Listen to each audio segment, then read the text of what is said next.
अस्सलाम वालेकुम, मैं हूँ वैस मंगलवाला। उर्दू ज़ुबान के कुछ मुहावरे हैं जो कि आपने यकीनन सुने होंगे। उनमें से एक मुहावरा है दाल में काला, दूसरा मुहावरा है खिसियानी बिल्ली खंबा नोचे और तीसरा मुहावरा है मुँह की खाना। अब ये तीनों मुहावरे ऐसे हैं जो कि भारत पर बिल्कुल फिट बैठते हैं। कैसे? ये मैं आपको समझाता हूँ। भारत कहता है कि मकबूजा कश्मीर में एक वाक़या हुआ और वो वाक़या ये था कि भारत का एक फ़ौजी ट्रक है, उसमें कुछ फ़ौजी बैठे हुए थे और 4 फ़ौजी हलाक हुए। अब जब ये वाक़या पेश आया तो सबसे पहले भारत का बयान ये आया कि आसमानी बिजली गिरी है उस ट्रक पर और उसके नतीजे में यह हादसा पेश आया है और इस वजह से ये जो फ़ौजी थे ये हलाक हो गए।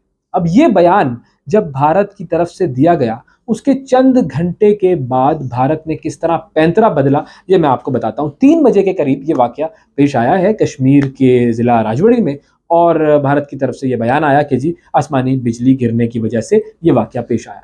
उसके बाद 6 बजे क्या हुआ कि भारत की तरफ से ये बयान बदला जाता है और भारत कहता है कि नहीं, नहीं, नहीं, नहीं, नहीं, नहीं, ये आसमानी बिजली नहीं गिरी थी, ये तो दहशतगर्दी का वाक़या था।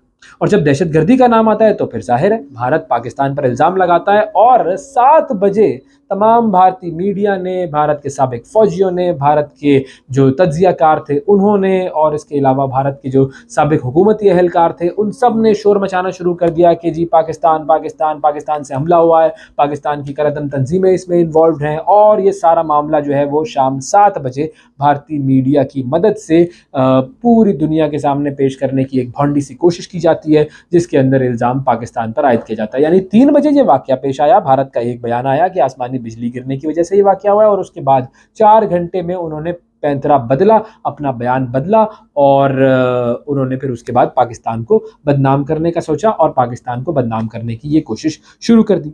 अब ये हुआ क्यों? ज़ाहिर है नज़र तो रखी जाती है, पाकिस्तानी मीडिया भी नज़र रखता है, पाकिस्तान के सहाफ़ी भी नज़र रखते हैं और वो लोग जो पाकिस्तान से मोहब्बत करते हैं, वो नज़र रखते हैं कि भारत करता क्या है। भारत पहले भी ये चीज़ें कर चुका है, उसकी मैं आपको ज़रा मिसालें दे देता हूँ, हिस्ट्री क्या है भारत की और फिर मैं आपको बताऊँगा कि भारत ने ये काम किया क्यों है।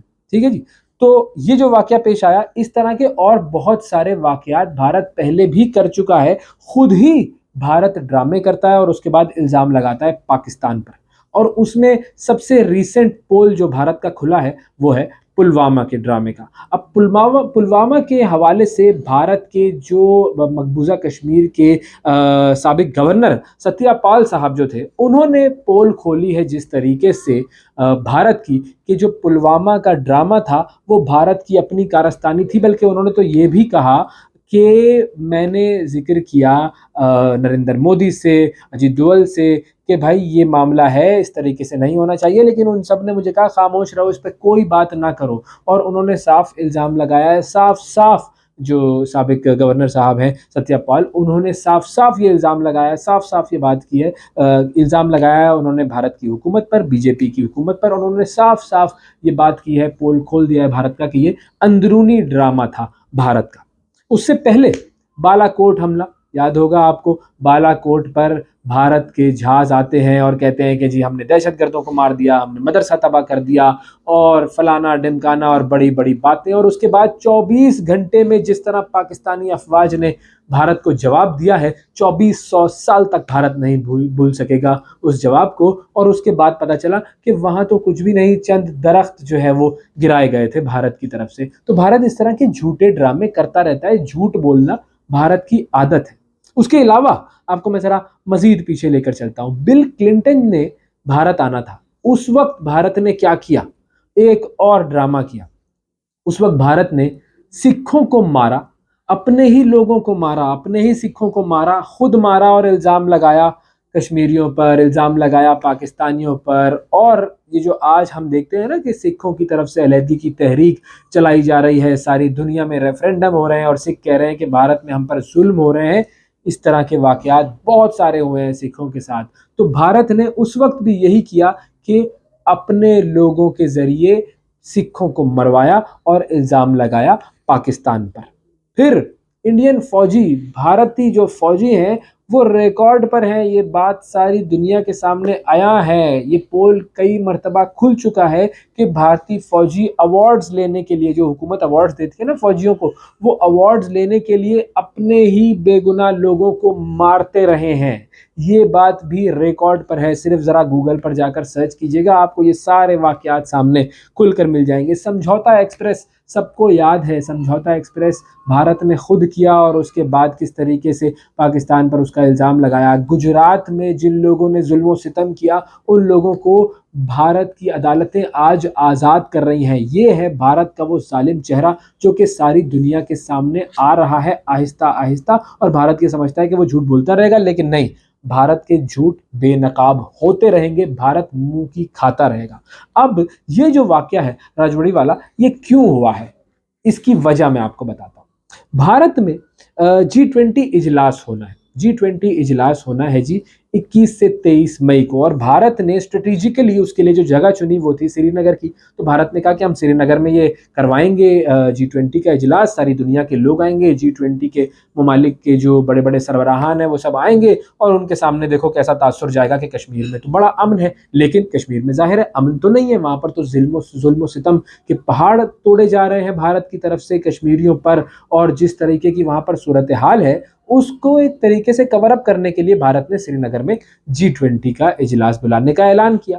अब कश्मीर की जो सूरत हाल है उसको मद्देनजर रखते हुए बहुत सारे ममालिक ऐसे थे कि जिन्होंने शिरकत से की माजरत, और उन्होंने कहा कि नहीं जी हम शायद ना आ सके, तो भारत जो है उसको शर्मिंदगी उठानी पड़ रही थी। अब शर्मिंदगी से बचने का तरीका क्या है, ये है वो तरीका जो कि भारत ने किया।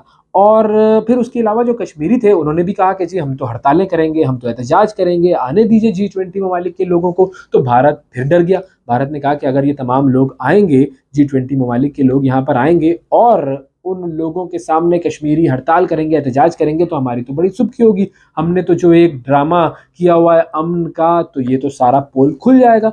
तो भारत ने सोचा कि किसी तरीके से श्रीनगर से ट्रांसफ़र कर दिया जाए किसी और जगह इस इजलास को, और उसके लिए ये पूरा ड्रामा रचाया गया कि जी देखो यहाँ तो पाकिस्तान की तरफ से हमले हो रहे हैं, हमारे फौजी महफूज नहीं है, लोग महफूज नहीं होंगे G20 के जो आएंगे, तो चलिए श्रीनगर की जगह हम इसको किसी और जगह ले जाते हैं। तो ये है वो भारत का मजमूम मंसूबा कि जिसको भारत चाह रहा था कि ये मंसूबा जो है वो उस पर अमल कर ले और सारी दुनिया की तवज्जो इस बात की तरफ दिलाई जाए कि जी पाकिस्तान दहशतगर्दी करता है और भारत तो बिल्कुल अमन व सलामती का मरकज़ है। और देखिए हम तो श्रीनगर में ये करवाना चाह रहे थे G20 का इजलास, लेकिन अब हमें पाकिस्तान की वजह से, पाकिस्तान की जो है दहशतगर्दी के जो ड्रामा जो बनाएगा उसकी वजह से हमें अपना जो G20 का इजलास है वो किसी दूसरे शहर मुंतकिल करना पड़ रहा है। तो ये भारत का ड्रामा था।